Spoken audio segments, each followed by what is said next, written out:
We are experiencing climate change, which one of the effects is low rainfall, erratic rainfall.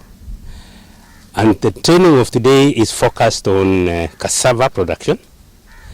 As you might be aware, cassava is the third most important food crop in this country, utilized by about 2.5 million Kenyans. Our current production is about 1.5 million metric tons, produced from 83,000 hectares, worth about 22 billion Kenya shillings. So going forward, this is a very important crop because it is used as food, it is used as feed, it is used in industry. And we think that farmers in the arid and semi-arid areas of this country can be able to benefit from this crop. Currently, it is grown in 12 counties, Busia being the leading county, but other counties include Kisumu, Mtwapa, Kitui, Machakos, and several others. The issue of marketing comes because crops, especially in one part of the country, are harvested at the same time. So there is a glut in the market. But if they are processed into flour and other products, that glut is removed. So that's why we are encouraging farmers to form cooperatives, to form groups, so that they can be able to acquire basic machinery for value addition. And also part of the training we are doing today is on post-harvest management. That is value addition, so that they can be able to prolong the life of the product, so that they don't create a glut in the market. Currently, most of it is just used for cooking. Very little is going into the industry. But if the industry opens up, and also the industry cannot open up if we don't have enough planting material. So this training is going to help farmers to be able to produce higher quantities, which can now go into the industry. But currently, we cannot say we have enough. Even for eating, in some seasons in this part of the country, cassava will be coming from as far as Busia. So we don't have enough. So part of the training we are doing here, why we are encouraging farmers to be able to form cooperatives, is because it's so that they can be able, when they are organized, they can be able to produce the quantities that breweries requires. Because if you are a farmer producing only 2 tons, breweries will not be interested because they want sustainability. So the potential is very huge. That's why we are bringing farmers together, and we are hoping that once they are organized, now companies that do starch or do beer can now be able to come in and take advantage of that organization to be able to support the farmers to produce enough quantities for industry. One of the challenges is varieties of low yield potential.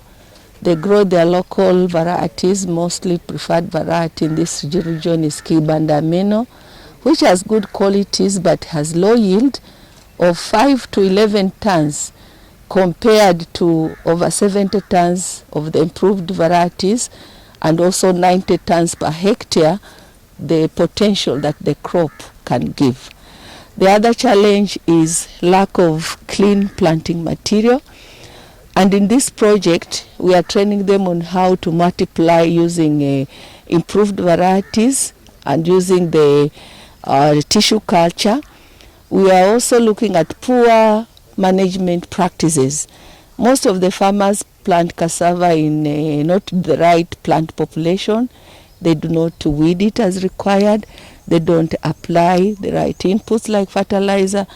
And in this, we hope to train farmers so that they can apply good agronomic practices with varieties with high yield potential. And once we have increased the productivity, there's the challenge of market. And we are addressing that challenge of market through value addition by requesting farmers to form groups, as you have already been told by our Director General, so that they can process into products that can have prolonged shelf life, as well as also making them more nutritious.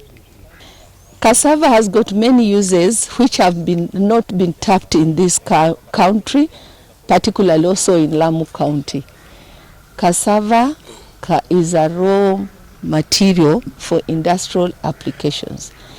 It can be blended with wheat and maize to make diverse products. Among the diverse products that can be made using blended cassava flour with wheat is biscuits, bread, cakes, and when the cassava is fermented, it can be made into beer.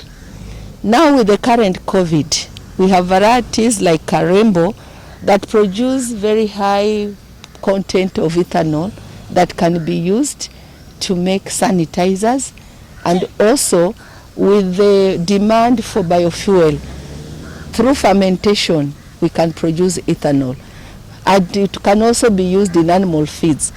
Kenya has a vibrant dairy industry that is reliant on maize and wheat byproducts. Those byproducts can be replaced with cassava and save this country a lot of foreign exchange. We have a section on post-harvest and value addition. During that session, they will be exposed on how to process cassava into high-quality flour, then use that high-quality flour to process into various products, but they will also be able to see what products can be made from cassava. And once they are aware of the products, we hope when they go back, there will be several demonstrations, field days, where those products will be promoted. Caro released 6 varieties in 2008. We promoted, but among them, Tajirika, the one you are seeing here, is one of the widely accepted variety because it matures between 8 to 12 months. It has got very high yield. It is resistant to most of the diseases. We also have Karembo, whose potential we've not tapped. Karembo is very good for ethanol production. If you have a distillate of, let's say, 100 mils, and you ferment it, 80% of that will be pure ethanol. We also have Karibuni. It is a variety that also is tolerant to pests and diseases and can also be grown intercropped. For optimal yield, you need to have good agronomic practices. You must have the right variety. Then once you have the right variety, you must plant it at the right time. For the coastal region, Lamu County, we recommend at the onset of rains, you get cuttings from disease-free plants about 1 foot. You plant them at 1 meter by 1 meter spacing. You ensure that you have weeded within the first month, then repeat the second weeding. And where you do inspection, if the leaves are not lush green, then you know there is need for fertilizer application.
Kecil,